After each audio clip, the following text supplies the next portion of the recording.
Hi, John Kavakis here for My Take. And today I'm coming to you on behalf of the Brooklyn Collectors Club in the UK and their club model for 2021, which is a 1965 Riviera. Now, I'll give you all the details on that, but I need to tell you the story of the Riviera first. And the story of the 1965, actually the 1963 through 1965 Riviera, starts out in 1958.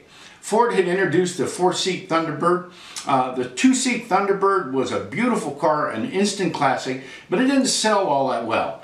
So in 1958, they came out with a four-seat Thunderbird. Very controversial, but it set the market on fire.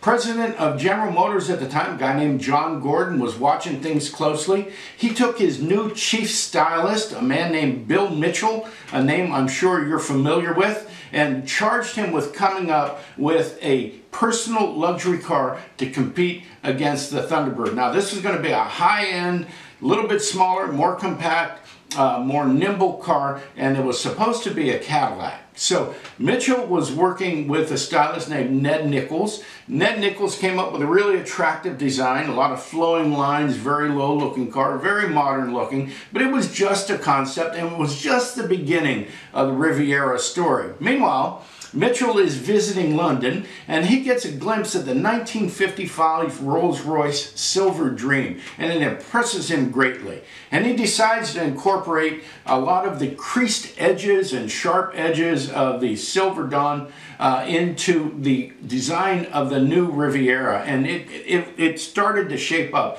to something that we know to be very beautiful. Not much later, Mitchell and Nichols saw a Ferrari Super America, and that impressed them as well, and they brought some of the elements. They put all this stuff, the Silver Dawn, Nichols' original concept, the Ferrari Super America into a pot, and what they came up with was a design for an all-new, slightly smaller Cadillac that they were going to call the LaSalle 2. Now, Cadillac was on a roll in sales. They were doing really well. They were a little bit concerned about cannibalizing sales from the full-size Cadillac with something that was a little bit smaller. So, incredibly, they passed on the car. They said, okay, we don't want it in the lineup. Now, Buick was in the room that day. They raised their hand in the back of the room. They were struggling and had a few years where sales could have been better, and they got the car. Now, the car was built on a dedicated frame. No other car in GM had anything like that. It was very expensive to build. They had to make a few compromises on the early design, but Mitchell was pleased with it. It did okay. When it came out, it was continental looking, it was nimble, it was fast, and for 1963, they did very, very well with it. It bolstered the entire Buick lineup, gave them a little bit of a new image. For 1964, there weren't a whole lot of changes, but the car was selling so well that in 1965, Mitchell got everything he wanted on the design, including hidden headlights. Now, you know what I'm talking about. They're incorporated into the front quarter panels with those clamshell covers that cover it. It's an absolutely beautiful design. I think it is the best of the three. I think it's the best of that first generation Riviera that just blew everybody's socks off. That year also, they were going to introduce the Buick Grand Sport, the Riviera Grand Sport. Had a 425 cubic inch engine, dual 4-barrel carburetor sitting on the top. It was fast, it was nimble, it was an incredible package.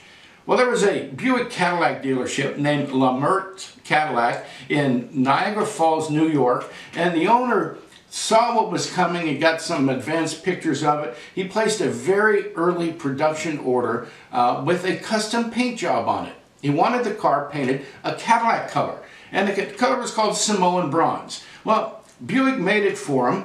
It was an early pre-production prototype for the Grand Sport, so it had all the options on it. It had the big engine, a unique color. It was a one of one. They never made another one like that. Now, the family drove that car for 20 years, and then it disappeared. Nobody knew what happened to it.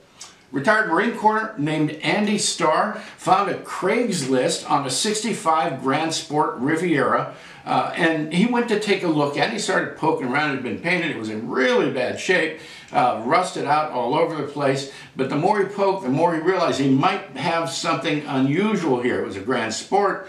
It had the 425 Super Wildcat engine in it, and so he restored it. And that story is absolutely incredible. He restored this thing within an inch of its life. It's probably better than it ever came off the assembly line. But all of the tags, all of the markings, all of the original equipment is there. And here's the exciting part.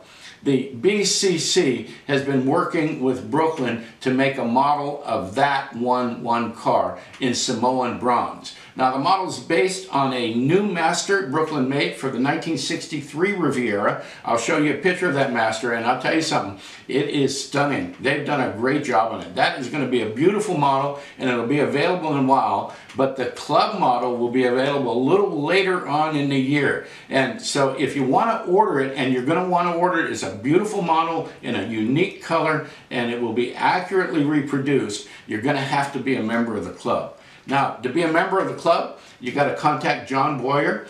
His address is right here. If you are a member of the club, and once you become a member of the club, you can contact Mo Brown. His address is right here. If you know anything about the BCC club cars, you know that they're well done, you know that they're in high demand, and you know it's something you'll be really happy to have in your collection. Hey, thanks for spending some time with me. Look, if you enjoyed the video, do me a favor, would you? Would you hit the like button down here? That helps me with the channel. I'd love to have you as a subscriber as well. I'll be back to talk to you again real soon. We've got a lot of news coming down the pike, so keep your eyes open.